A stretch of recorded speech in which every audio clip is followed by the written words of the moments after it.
class also I told you certain things, and one of the most important thing was most important thing is we all know something about the constitution. तो क्या होता है ना कि once you started reading a subject like the constitution of law, you already have so many preconceived notions. So remember, sometimes unlearning is very much important to learn something new. तो जब भी कुछ नई चीज सीखो ना तो उसको नए तरीके से सीखना, उसको नए तरीके से एनालाइज करना शुरू करो, because we are living in the era where there are so many information and so many misinformations also. So how to find out the correct information? Because unless and until you are able to find out the correct information, you basically cannot understand the subject like Constitution of India. तो अब जो है last class में मैंने तुम लोगों को कुछ चीजें बताई थी, जिसमें मैंने तुम लोग को ये बताया था कि how by the passes of time, specifically post industrial revolution, there was a sudden shift, and subsequently what has happened, we have developed a setup in which everything is economy. So GDP became the most important part to decide the strength of a nation, and economy became the most important part to decide the socio-economic status of any individual, and still we are living in the same era. तो ये तो चलो एक discussion की बात थी, जिसमें मैंने तुम लोगों को बताया कि now the COVID has given us so many lessons to self-assess ourselves कि in which direction exactly we all are. आपके जावेद अपना प्रेजेंटेशन बंद करो बेटा. आपके हाँ, तो अब जैसे इसमें क्या होता है, जैसे मान लो कि अब आज मैं तुम लोग को क्या बताने वाली थी. In my last class I told you certain things like the revival of natural law of justice. So in our today's class, the most important concern is how you will identify what is the meaning of natural law of justice. I am very much sure that in the jurisprudence you have studied, certain things about the natural law. But the important thing in the case of natural law is, it is not important how you are going to read it. The important thing is how you are going to feel it. तो feel करने से क्या होता है कि कल को जब तुम कोर्ट में खड़े होगे, then you can understand this thing in a much better way in comparison to anything else. अब जैसे जैसे मैं बताऊं, तुम लोग उसको थोड़ा सा सोचना और अपने दिमाग को एकदम फ्री करके बैठना. जैसे मैं अभी तुमसे कहूं कि तुम एक डेमोक्रेसी पे एक आर्टिकल लिख करके लेकर के आओ, then what you all will do, you will go, you all will search कि यहाँ पे क्या कहा गया, इसने क्या कहा, उसने क्या कहा, and on the basis of that you will start writing your paper, and in the present setup it is very much important to give references also. References का मतलब ये तुमने लिखा तो ये किसने बोला था, ये तुमने लिखा तो ये किसने बोला था. So now in the present day world, without reference, no research paper, it is not possible to write any research paper. सवाल यहाँ पे ये उठता है कि जिन लोगों ने सबसे पहले टेक्स्ट लिखे होंगे, क्योंकि if you read different kind of literature, then there are certain literatures which are acknowledged as the most ancient literature of the world. Most ancient literature का मतलब हुआ कि जो लिटरेचर पहली बार यहाँ पे लिखा गया होगा, उसको लिखने के लिए कोई रेफरेंस नहीं था या रेफरेंस नहीं रहा होगा. Then there was no reference to write down certain things. It means that particular text was the original thought of the writer. तो उसकी ओरिजिनल थॉट थी. जब हम ओरिजिनल थॉट की बात करते हैं तो ओरिजिनल थॉट में इंपॉर्टेंट चीज ये होती है कि without reference how people started writing certain things which are still very very relevant for the whole world. क्योंकि उस समय के जो टेक्स्ट लिखे गए, आज के टेक्स्ट उनको बीट नहीं कर सकते हैं. बीट क्यों नहीं कर सकते हैं? Because they are time tested. Time tested का मतलब क्या होता है? टाइम टेस्टेड का मतलब ये होता है, जैसे मैंने तुम लोगों को बोला कि हर व्यक्ति को अच्छा होना चाहिए. Now the important thing is how you will define what is the meaning of अच्छा. Who will define what is the meaning of good? तो जो चीज को सोसाइटी या दुनिया अच्छा कहती है वो टाइम टेस्टेड है. टाइम टेस्टेड का मतलब क्या है? उसको सैकड़ों हजारों साल तक टेस्ट किया गया कि these things are the good things. Now the important thing is, once the society started experimenting that whether this is good or whether this is bad, then what was the criteria? Remember, then in that circumstances, natural law comes into the picture. Natural law का मतलब क्या होता है? Natural law को जरा ध्यान से समझना. Natural law is basically a feeling. the law, how the nature is working. If you are able to understand, you can very well understand the meaning of natural law also.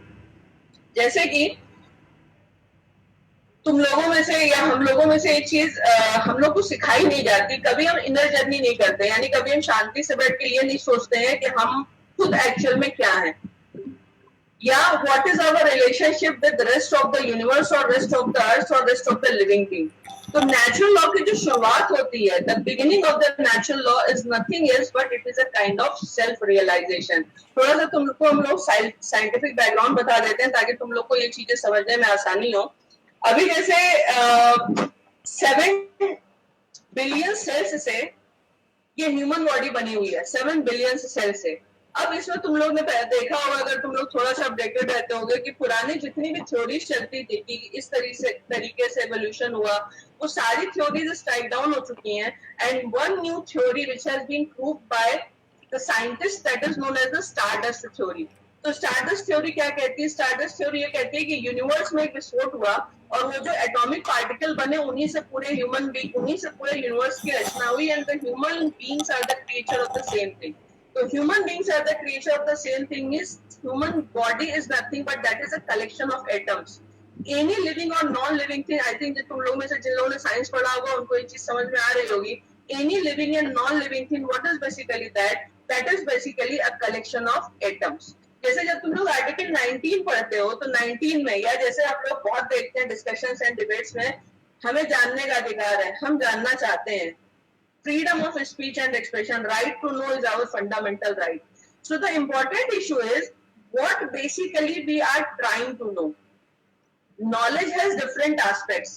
Scientists are trying to search something else. A political scientist is trying to search something else. But it is true that we all are searching for something.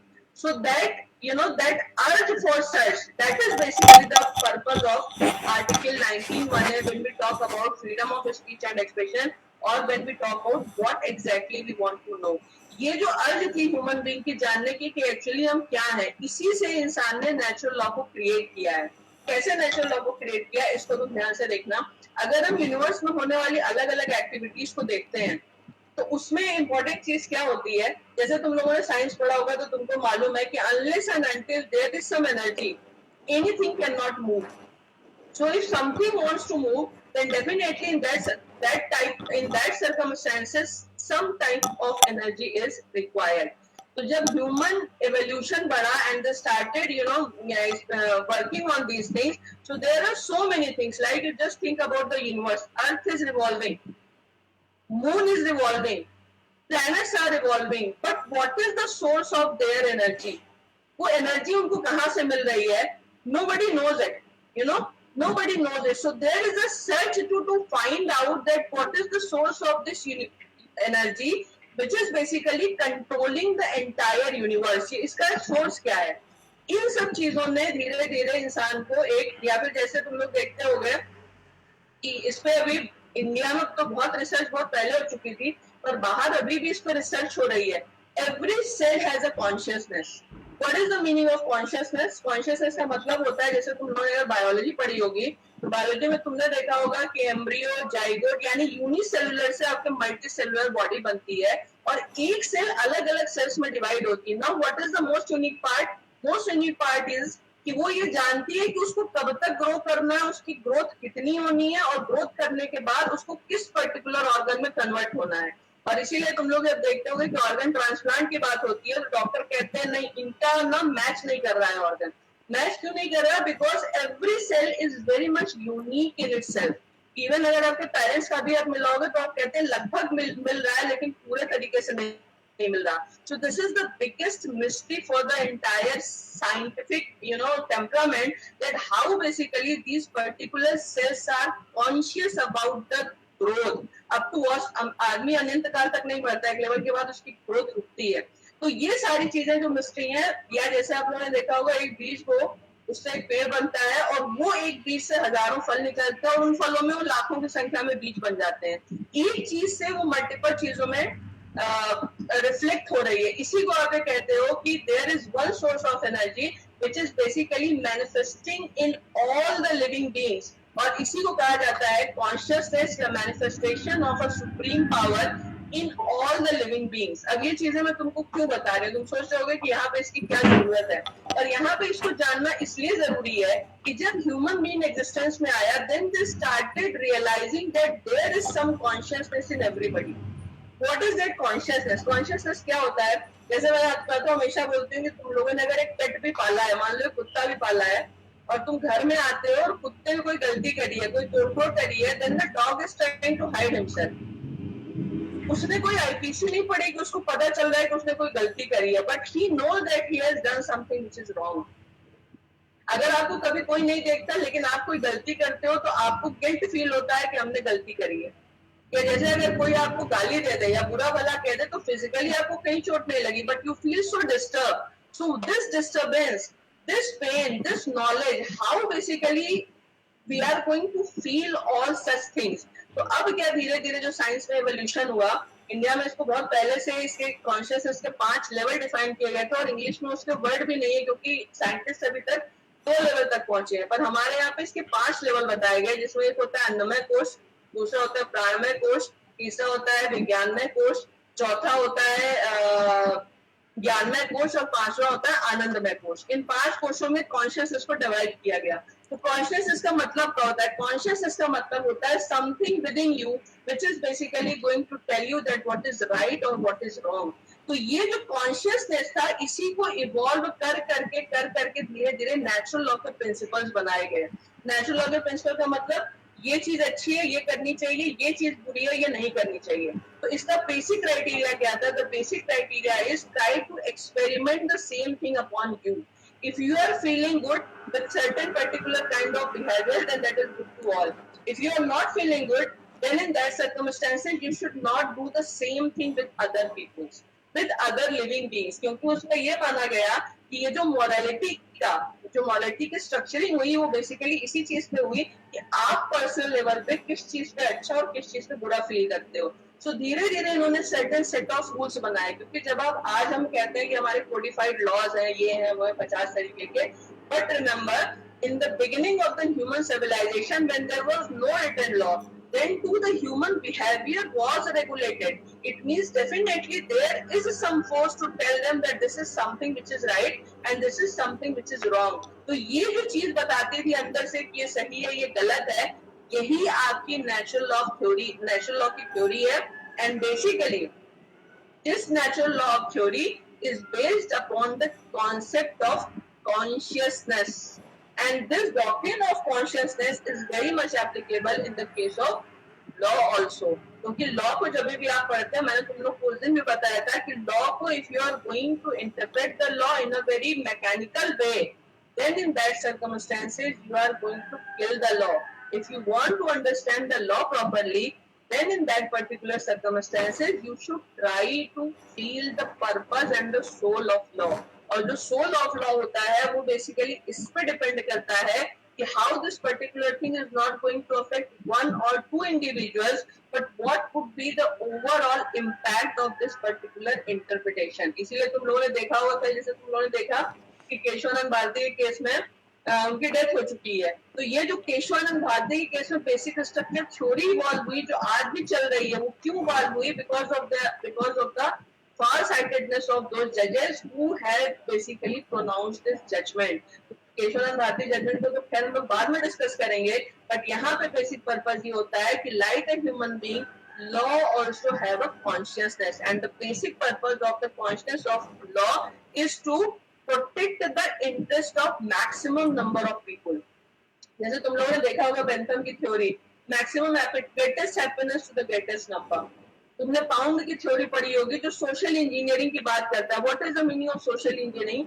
Pound believe that conflicts in the society are inevitable.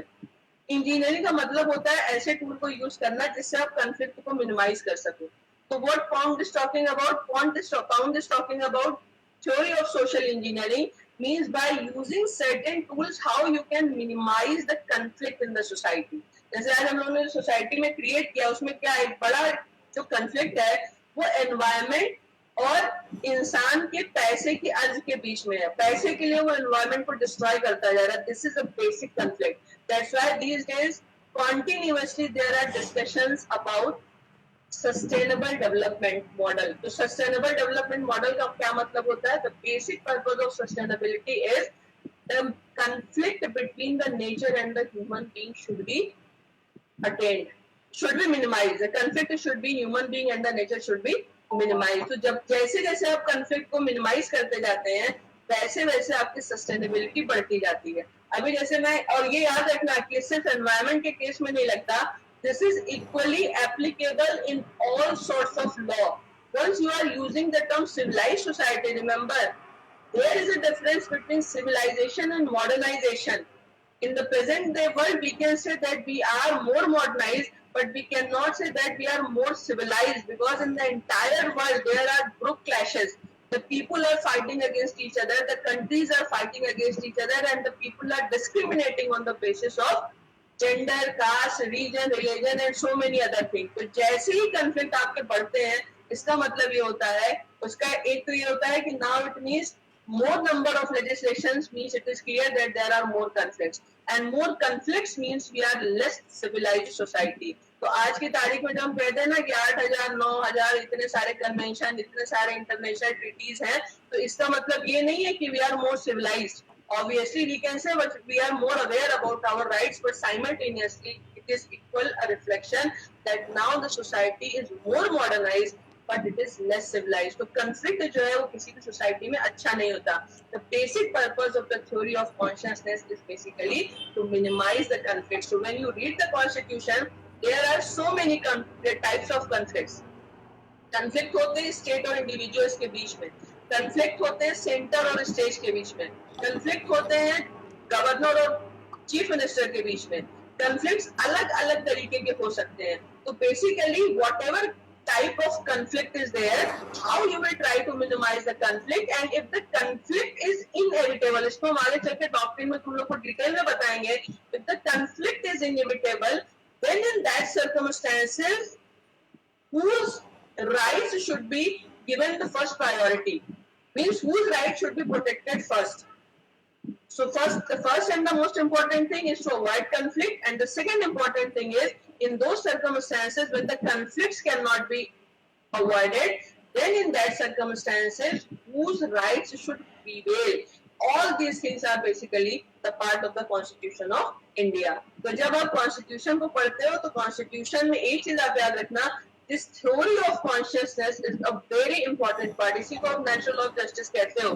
और consciousness का मतलब क्या होता है? Consciousness means something which evolves from within you. ये बाहर से नहीं आती है, ये अंदर से आती है. और इसको हम कई सारे एग्जाम्पल देकर तुम लोग को प्रूव कर सकते हैं.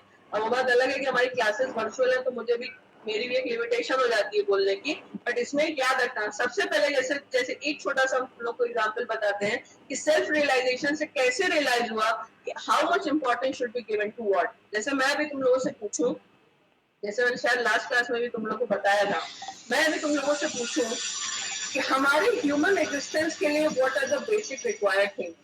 सो the most basic required thing for our human existence means our for the existence of our life, वो तुम्हारा पानी है, वो तुम्हारा खाना है, वो हमारी ऑक्सीजन है. इसके बिना हम सर्वाइव नहीं कर सकते. तो whatever is our basic requirement, firstly those things should be protected.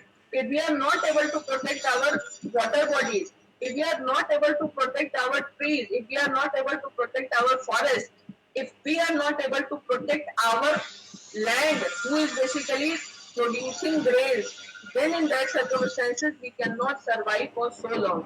अभी तुम लोग को शायद पता नहीं होगा कि 1947 में जितना पानी हमें सिर्फ किसी को मिलता था, 2020 तक हमें सिर्फ 20% मिल रहा है, और 2025 तक उसकी अवेलेबिलिटी इंडिया में सिर्फ 7% पर पर्सन रह जाएगी. तो इसका मतलब ये है कि हमने water bodies can not be generated further. We are going to face a severe crisis specifically in the cities like Delhi. Water bodies, oxygen कहाँ से आएगी? अगर आप अनाज भी उगा लो तो ये चीजें they are going to create a lots of trouble for the future generation. तो हमने क्या किया, हमने इन चीजों का ध्यान नहीं रखा. इसीलिए जब भी हम बात करते हैं we are going to follow the modern developmental model, The biggest flaw of this modern developmental model is these three things are least important in our developmental model. इसीलिए तुम अगर जब से देखते हो और समिट या जब से ये सस्टेनेबल डेवलपमेंट की या एनवायरमेंट की बात हो रही है, still we are not able to do something about which we could feel pride. Water bodies लगातार खत्म होती जा रही हैं, ऑक्सीजन या पोल्यूशन लगातार बढ़ता जा रहा है, अर्थ जिसको आप कहते हो ग्लोबल वार्मिंग ये लगातार बढ़ती जा रही है, ग्लेशियर्स जो है वो लगातार मेल्ट होते जा रहे हैं. तो ये अपने आप में प्रूफ करता है कि हमने जो मॉडल डेवलपमेंट का पकड़ा है वो हमारे एनवायरमेंट के साथ कंड्यूसिव या कोऑर्डिनेशन में नहीं है. अगर वो कोऑर्डिनेशन में होता then in that circumstances we have been protect our environment in a much better way. So जब आप पढ़ते हो कॉन्स्टिट्यूशन को, जब आप पढ़ोगे then you will see different kind of conflict. जैसे मैंने तुम लोग को बताया कि हर एक टर्म के पीछे अच्छा मतलब क्या होता है, who will decide it. उसी तरीके से जब तुम आर्टिकल 21 पढ़ते हो which talks about right to life और personal liberty, एक लाइन का ये आर्टिकल है जो right to life of personal liberty की बात करता है. But the important thing is what is the meaning of life, how many dimensions life can have. तो तुम लोग जब इसको पढ़ोगे तो तुम देखोगे कि there is one judgement of Mehta Gandhi and suddenly there are thousands of judgement of the Supreme Court to define that what basically this term life includes. पहले तो खाने को ले आए, फिर उसके बाद लाइवलीहुड को ले आए, उसके बाद तुम्हारे एनवायरमेंट को ले आए, उसके बाद तुम्हारा वाटर बॉडीज को ले आए, पॉल्यूशन को लेकर के आए, एजुकेशन को लेकर के आए. One term is life, but it has different kind of dimension. So what basically makes a life complete? जैसे मैंने तुम लोग को बताया ये जो तीन चीजें या जो हम पंच महाभूत या पंचतत्व कहते हैं, we cannot survive without them, but in our entire developmental model we are talking about improving these things, but basically we are not able to improve them. And what is the problem? Why it is happening? It is happening because we believe that we can live without these things. तो अभी हमारा जो inner consciousness है वो इतना evolve नहीं हो पाया कि हम अपने आप को इनसे कनेक्ट कर सकें. अगर हम इनसे कनेक्ट कर ले जाएंगे तो हम इनको नष्ट नहीं कर पाएंगे. तो ये जो मैंने तुमको थ्योरी ऑफ कॉन्शियसनेस बताई थी, थ्योरी ऑफ कॉन्शियसनेस का मतलब ये होता है कि अगर मुझे पीने के लिए साफ पानी चाहिए तो मैं पानी को पोल्यूट ना करूं, दिस इज माय रिस्पांसिबिलिटी. अगर मुझे ऑक्सीजन चाहिए तो मैं जंगल को ना रिस्पांसिबिलिटी. अगर मुझे अनाज चाहिए तो मैं धरती को पोल्यूट ना करूं, दिस इज माय रिस्पांसिबिलिटी.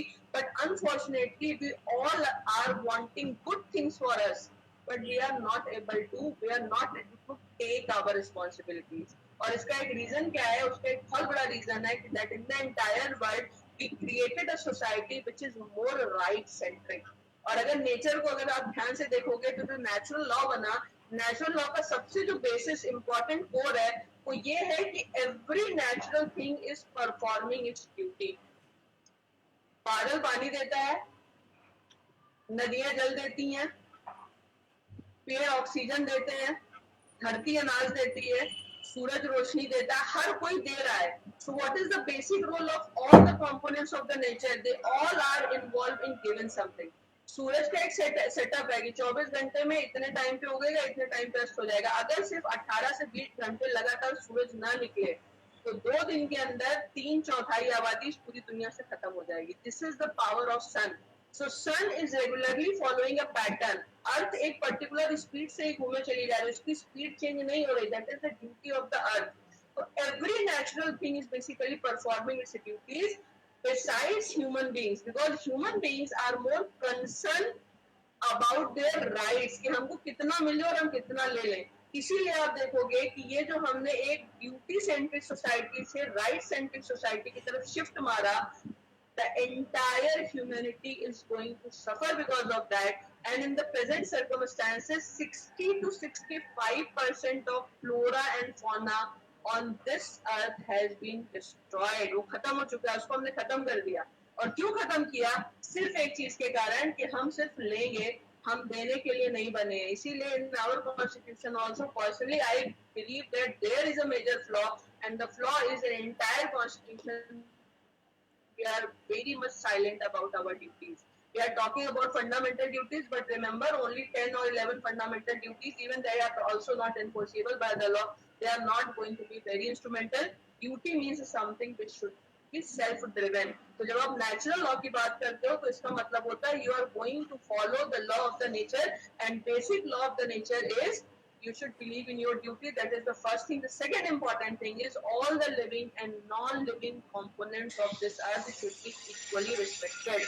ये बेसिक चीजें जो हमने वायलेट करी, इसी के कारण we are not able to survive properly. हम मास्क लगा के टहल रहे हैं, कभी कुछ करके टहल रहे हैं, कभी पानी के लिए परेशान हो रहे हैं, कभी अनाज के लिए परेशान हो रहे हैं।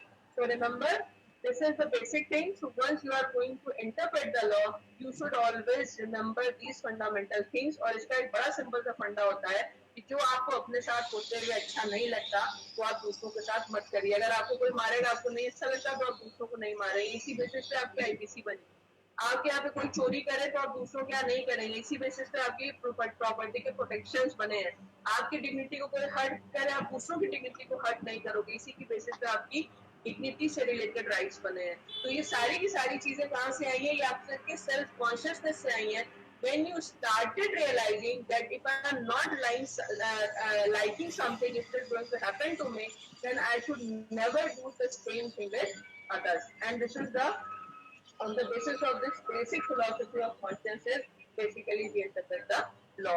ये तुम लोग को बेसिक समझ में आ गया कि मैंने तुम लोग को बताया कि what is the meaning of theory of consciousness। और इसको याद रखना, नेचुरल लॉ के नाम पे इसी थ्योरी को बार बार इंटरप्रिटेशन में यूज किया जाता है। आगे मैं तुम लोग को और भी डिटेल में बताऊंगी। अभी तो मैंने तुम लोग को बेसिकली इसलिए बताया कि इन द कॉन्स्टिट्यूशन, जैसे मैंने तुम लोग को बताया था कि constitution is nothing, it is only compilation of certain words. Now the how you will interpret the constitution, you should understand the basic purpose and philosophy of every word. If you are able to understand the philosophy of every word, तुम अपने आप समझ जाओगे constitution क्या है। इसीलिए मैंने last class में तुम लोग को बताया था कि if you want to learn the things in the more accurate way, then read less and think more. Once you started thinking, knowledge is no, knowledge कहीं किताबों में नहीं है, क्योंकि किताबों में होता तो जिन लोगों ने पहला टेक्स्ट बिना कुछ पढ़े लिखा था वो उसको लिख ना पाते। Knowledge is in our surrounding. You just read something and then you just started contemplating, automatically the things will started unfolding before you। जैसे तुम लोग ये लगाते हो ना, अभी कोई गाना लगा दो बजने लगता है, तुरंत कैसे बजने लगता है? कि वहां पे रखा हुआ था? नो, वो ऑलरेडी सराउंडिंग में है, just you are going to tune in with your system. तो जैसे ही आप अपने आप को सिस्टम से ट्यून इन करते हो, automatically you start receiving information. और इसको कभी तुम लोग को हम बताएंगे कि किस कारण से इसी बेसिस पे मोबाइल बना है। Because it is a proof to science that there are many things which we cannot see but they exist. There are many kind of sounds which we cannot hear but they very much present in the surrounding. There are thousands of activities going on. हजारों लाखों की संख्या में in every second particles are going to, you know, particles are basically attacking our body and our each and every atom is responding to them. ये response बड़ा important होता है और ये रिस्पॉन्स हमें बताता है कि हम जीवित हैं। तो so many activities are going on. Sometimes we have our limitation, because of that we don't understand nothing। और इसलिए मैं तुम लोगों को बताया था कि हम अपनी एनर्जी का सिर्फ 20% यूटिलाइज करते हैं और दिमाग का 10% से कम यूटिलाइज करते हैं। इसका मतलब there is so many other things which are still unutilized। अब ये मैंने तुम लोग को बेसिक नेचुरल लॉ की थ्योरी बता दी। Now let's start from your Constitution of India. The Constitution of India, the starting line। लेकिन स्टार्टिंग लाइन से पहले जरा तुम लोग समझ लेना कि कॉन्स्टिट्यूशन को बनाने में क्या क्या चीजें थी, because there are so many things about which we are very much ignorant.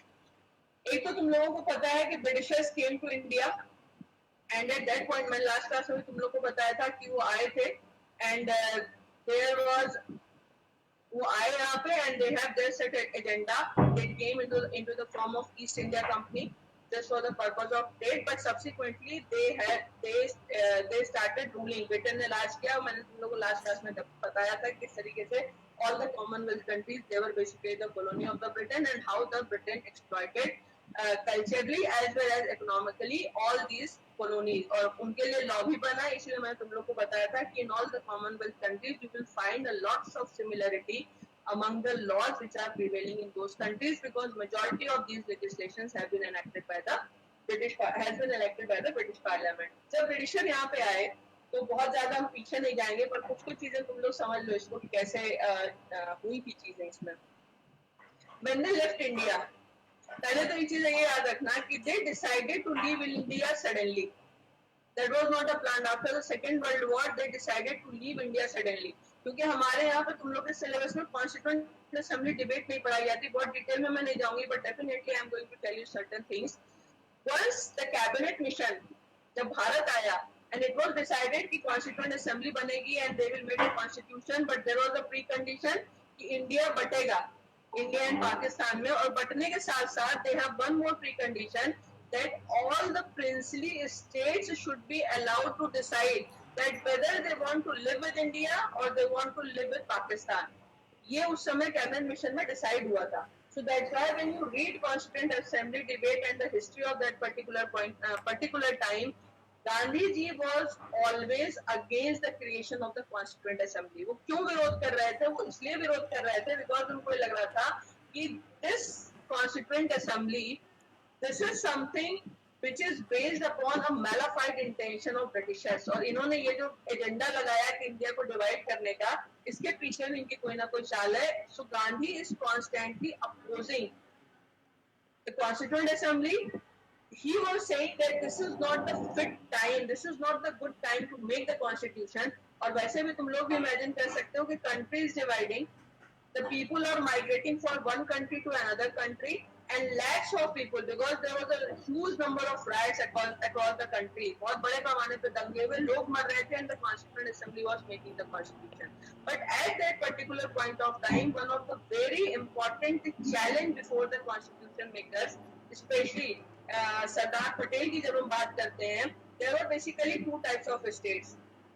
एक तो provinces थे which were under the direct control of the British government, and the second one the princely states, छोटी छोटी रियासतें थी, and they were around 565 in numbers. So when the India got independence, the Britishers ने बोला कि हम तुम्हें आजाद कर रहे हैं, then at that point of time the biggest challenge was to decide the future of these 565 princely states. And remember this was not a very easy task. उसके पहले एक चीज तुम लोग ये याद रखना कि हमेशा से हमें ऐसा पढ़ाया जाता है कि अंग्रेजों ने पूरे हिंदुस्तान पे कब्जा किया था. ऐसा कुछ नहीं था. नॉर्थ ईस्ट को कभी कवर नहीं कर पाए थे, साउथ में जा नहीं पाए थे, राजस्थान में नहीं पहुंचे थे. इनका जो मेजर कंट्रोल था वो मिडिल पोर्शन पे था इस कंट्री के. तो ये हमें जो गलत बार बार बताया जाता है कि हम इतने साल तक गुलाम रहे, इतने साल तक गुलाम रहे, इंडिया का मेजर पोर्शन कभी भी अंग्रेजों के कब्जे में नहीं था. should be very clear in our mind, क्योंकि हमारे दिमाग को ऐसा डूम किया गया है ना कि हम बस गुलामी थे, और गुलामी हमारे दिमाग में अभी भी चल रही है. तो एक चीज इसको याद रखना. The second important thing is the role of Sardar Patel. Patel का क्या योगदान था? पटेल का योगदान ये था कि if the 565 princely states are not ready to be the part of Union of India, then in that circumstances in the future they are going to create a big trouble for this nation. तो जैसे अभी तुम लोग देखते हो ना कि Korea इतना छोटा सा देश है, दो में बढ़ गया, नॉर्थ साउथ में बढ़ गया, चेकोस्लोवाकिया बढ़ गया, यूगोस्लाविया बढ़ गया, जर्मनी बटा, बाद में यूनिफाइड हो गया, लेकिन जर्मनी बटा. And there are so many examples. These are small countries, they could not remain as one. And we are talking about a country जिसको मैंने तुमको पहले ही बताया था कि west still doesn't digest it that it is a country because it is so much diversified. South का culture north से अलग है, ईस्ट का कल्चर वेस्ट से अलग है, but then too we are one as a nation. So this is a very unique thing about this country. और इसीलिए मैंने तुम लोग को लास्ट क्लास में बताया था कि what basically unites us, that is the most important thing. और मैंने तुम लोग को बताया था कि sometimes religion unites, sometimes economic interest unite. जब मैंने तुमको यूरोपियन यूनियन की बात बताई थी कि वेस्टर्न कंट्रीज को पैसा यूनाइट करता है. There are several countries which are united in the name of religion. Islamic countries is a very big example. The third important thing is भाषा. भाषा के आधार पर लोग यूनाइट होते हैं. मैंने तुम लोग को बताया था कि किस तरीके से the language became very much important for Bangladesh, and on the basis of the language, when the Bengali people they were forced to speak Urdu, उन्होंने बोला हम अपनी लैंग्वेज नहीं छोड़ेंगे. अब देश छूट गया, बांग्लादेश बन गया और पाकिस्तान बन गया. Language sometimes it is a reason of unification and sometimes it is a reason of division also. But in the case of India, जैसे मैं तुम लोग को लास्ट क्लास में बताया था कि this is the land of spiritual democracy. In this particular country, the people are basically united on the basis of spirituality and culture. ये इनको यूनाइट करता है. So this is the strongest bonding. और इसीलिए इतनी डाइवर्सिफिकेशन के बाद भी हम इसको यूनाइटेड कर पाए. So a very big credit, क्योंकि it is not an easy task to bring 565 princely states together to form the union of India. तो यूनियन ऑफ इंडिया के केस में याद रखना प्रिंसली स्टेट को ये ऑफर था, और इसमें तुम लोगों ने हैदराबाद का, जूनागढ़ का, कश्मीर का सारे इश्यूज सुने होंगे। There were many issues because in the case of Hyderabad nawab जो वहाँ का निजाम था, he was a Muslim but the majority population is Hindu. In the case of Kashmir, the king is Hindu, but the majority population is Kashmir. So there were so many issues that how to bring all these 565. अभी तुम लोगों को बताएंगे नहीं, अब कभी time मिलेगा कि इनको कैसे साथ लाया गया था. But ultimately, these 565 princely states decided to come together to be the part of Union of India. इसलिए जब आप आर्टिकल 1 पढ़ते हो ना, तो आर्टिकल 1 में लिखा हुआ है India that is Bharat shall be a union of state. Union of state का मतलब क्या है, इसको हम तुम लोग को आगे बताएंगे कि यूनियन ऑफ स्टेट में यहाँ पे अमेरिका की तरह यूनिफिकेशन नहीं है, यहाँ पे कोई रेफरेंडम का कॉन्सेप्ट नहीं है कि यहाँ पे प्लेबिसाइट कराया जाए, रेफरेंडम कराया जाए that whether we want to live with this country और not. There is a proper unification of all this princely states in the union of India. इसका क्या मतलब होता है ये भी हम लोग को आगे बताएंगे, बट आई होप कि now at least this thing is clear to you that what is the meaning of that how these 565 princely states they became the part of Union of India, and on 15th August 1947 Bharat जो present form में है geographical, हालांकि इसका बहुत बड़ा हिस्सा अंग्रेज निकाल के गए, अफगानिस्तान को इन्होंने अलग किया, पाकिस्तान को किया, बांग्लादेश को किया, श्रीलंका को किया, नेपाल को किया, ये सारे काम ये लोग करके गए थे, बर्मा को किया, इतने बड़े हिस्से को इन्होंने हिंदुस्तान से निकाला था। इसके पहले इंडिया का कहां तक एक्सपेंशन था उसको आप देख सकते हो, लेकिन still culturally still there is some similarity. इसीलिए अगर आप नेपाल में जाओगे तो वहां पे अभी पूजा करोगे तो कहते हैं भारत खंडे, अभी भी वहां के मंदिरों में उसको बोला जाता है। तो इसका मतलब क्या है, we are talking about cultural similarity. Hinglaj Mata जिनका मंदिर पाकिस्तान में है, I am talking about culture और स्पिरिचुअल कनेक्शन की मैं बात करें, इसके कारण लोग अभी भी यूनाइटेड है, भले पॉलिटिकली वो डिवाइडेड हो। सो this is the power of या श्रीलंका की जैसे हम बात करते हैं, सो this is basically the power and strength of cultural cultural integration. Hindi बनी असेंबली को कॉन्स्टिट्यूशन बनाना था, और एक चीज इसमें बड़ी इंपॉर्टेंट है कि this constitution is basically based upon government of India act 1935। अच्छा, एक चीज इसमें और याद रखना कि this government of India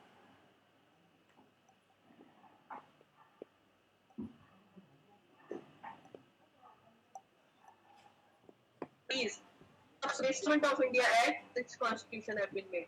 So there were obviously many modifications because now we are going to in the Government of India Act 1935, the structure of the government was more federal, but in the case of Constitution of India, the power of the states were very much shifted to the center, and the center became more powerful in the in independent India. So independent India का constitution है, basically it is based upon the Government of India Act 1935, but obviously there is shifting of power from state to the center, and the shifting of subject matters from state list to union list. जो देश के लिए important subject matter से उसको state list से हटा करके union list में शिफ्ट किया गया।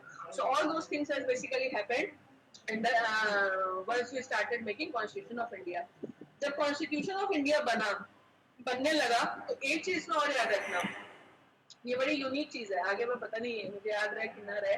नॉर्मली क्या होता है, सपोज करो the parliament is going to legislate something, so firstly the important thing is what is the purpose or for what purpose we are going to create this legislation।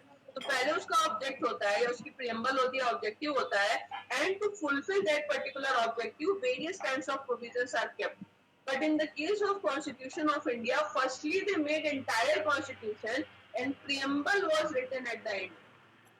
तो ये जो संविधान बनाया गया इसमें याद रखना कि पूरा संविधान बनने के बाद इसकी प्रियम्बल लिखी गई है लास्ट में। And the second important thing, ये हमेशा याद रखना कि in the normal course in any legislation, the objective or the preamble of the legislation is never passed by the parliament। Indian constitution मैंने तुम लोग को पहले बताया था कि इसके साथ एक्ट यूज नहीं करते because it was not made by the parliament but it was made by the constituent assembly. So remember in the case of constitution of India because it is made by the Constituent Assembly. The preamble was what is the difference between other legislation and the constitution? In case of other legislations, the objective or the preamble is not passed or adopted by the parliament, but in the Constitution of India, the preamble was adopted by Constituent Assembly like other provisions of the Constitution of India.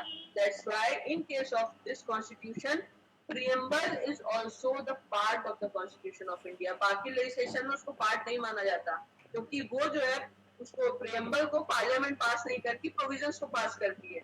यहाँ पे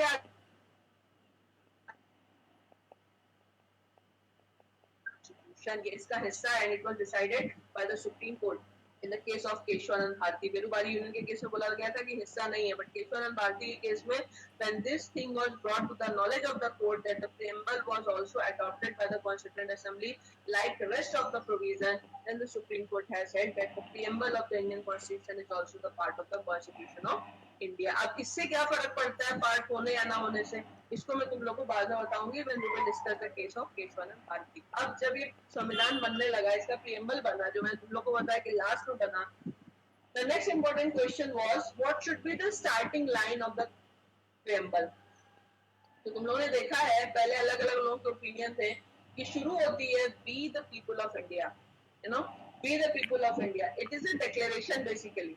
तो ये जो इसकी starting line ली गई है, ये नेहरू जी की किताब से ली गई है वी द पीपल. ये अमेरिकन कॉन्स्टिट्यूशन से लिया गया है ऑब्वियसली, लेकिन इसका जो कंटेंट है ये काफी कुछ नेहरू जी के एक राइट अप से अडॉप्टेड है.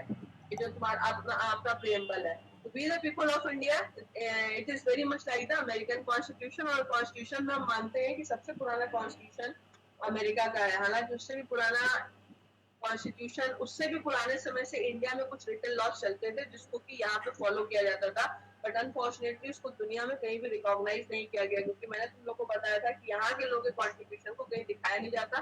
बाहर के लोग तो दिखाते हैं, हम अपने यहाँ नहीं दिखाते हैं कि यहाँ पे क्या काम हुआ था. So that is something which is very sad, at least for me, because I think that this is our responsibility. If we should bring this thing forward, what kind of work was done by our ancestors in different kind of, like basically when we talk about the quality, the role of Chanakya is very much important. क्योंकि हम कहते हैं हमने federal constitution या federal structure हमने America से adopt किया. सबसे पहले फेडरल स्ट्रक्चर आपको चाणक्य या चंद्रगुप्त मौर्य के समय में मिलता है, और उसमें प्रॉपर फेडरल स्ट्रक्चर कैसे डिफाइन था इसको भी हम लोग आगे देखेंगे. तो we the people of India यहाँ से शुरू होता है. तो इसको एक चीज याद रखना कि we the people of India, this is the starting line and the end line is hereby adopt, enact and give to ourselves this constitution. यानी हम लोगों को ही ये कॉन्स्टिट्यूशन दिया है. और मैं तुम लोग को बताया था कि बताया था या तुम लोग को पता होगा कि in the constituent assembly there were elected representative, and basically those elected representatives have made this constitution. That's why it is considered as the constitution which is made by the people of this country. तो we the people, हम लोगों ने हम लोगों को दिया. तो इसमें एक चीज आप याद रखना, जब हम लोगों ने हम लोगों को दिया है, preamble is also known as the soul of the constitution, then each and every word of this preamble, this is our collective responsibility. Obviously, there are certain things which are specifically directed for the state, but it is our collective responsibility to protect and respect all of them.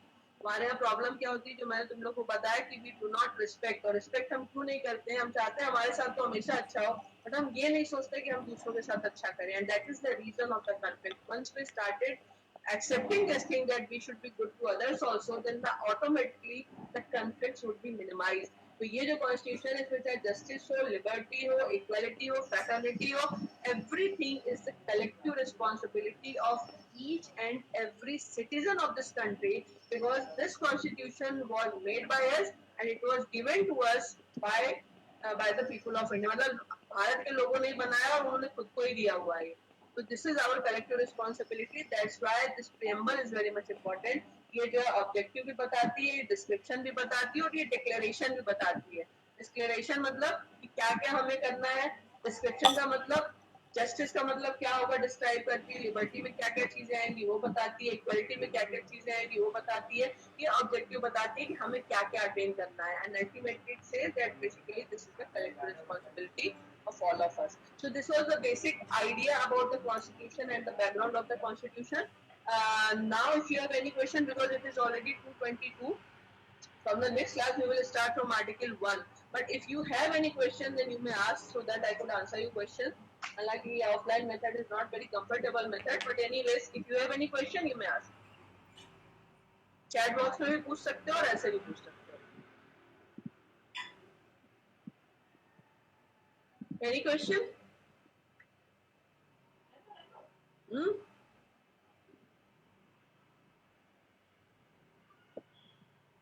सवाल है कोई तुम लोग का? नहीं है. तुम लोग एक काम करना, जो चीजें मैं तुम लोग को बताती हूँ उसमें मैक्सिमम चीजें तुम्हें किसी बुक में मिलेंगी नहीं. तो अगर तुम लोग को इसमें जो जो चीजें काम के लगे उसको नोट करते जाना, क्योंकि इस चक्कर में मत रहना कि किसी किताब में मिलने वाली है तुम्हें जल्दी. ठीक है, उसके लिए काफी मेहनत करनी पड़ेगी. और अगर तुम लोग का कोई सवाल नहीं है तो ये 2:23 हो चुके हैं. अब एक काम तुम लोग और करोगे, from the next class you will keep this constitution with you.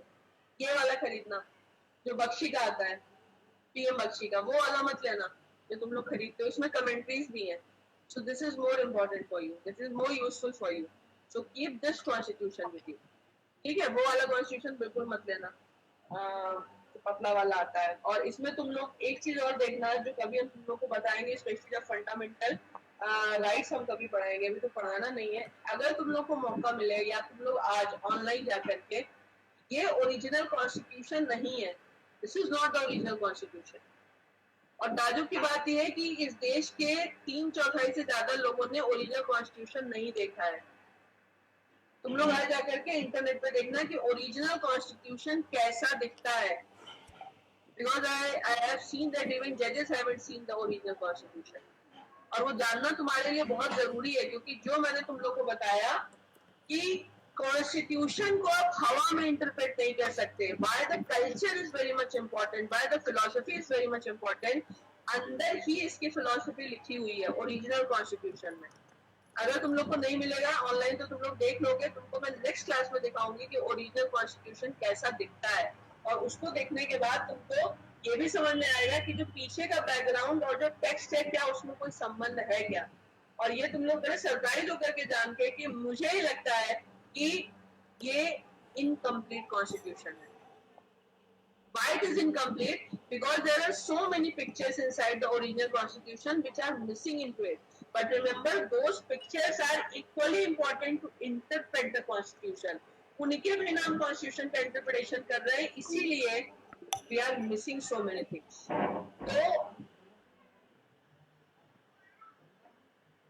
तो इन चीजों का ध्यान रखना.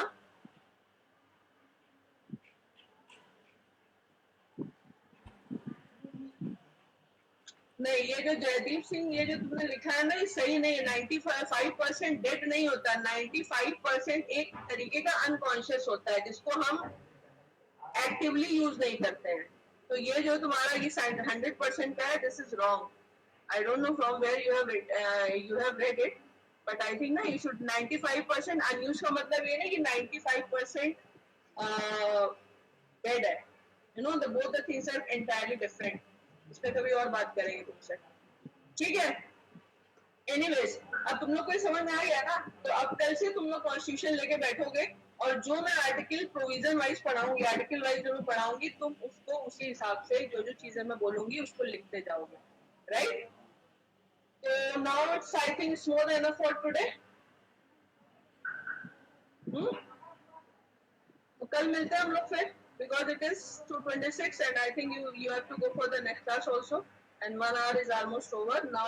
Even if I want, I cannot start a new topic, so it will take more time. So from tomorrow we will start article, day after tomorrow we will start from article 1.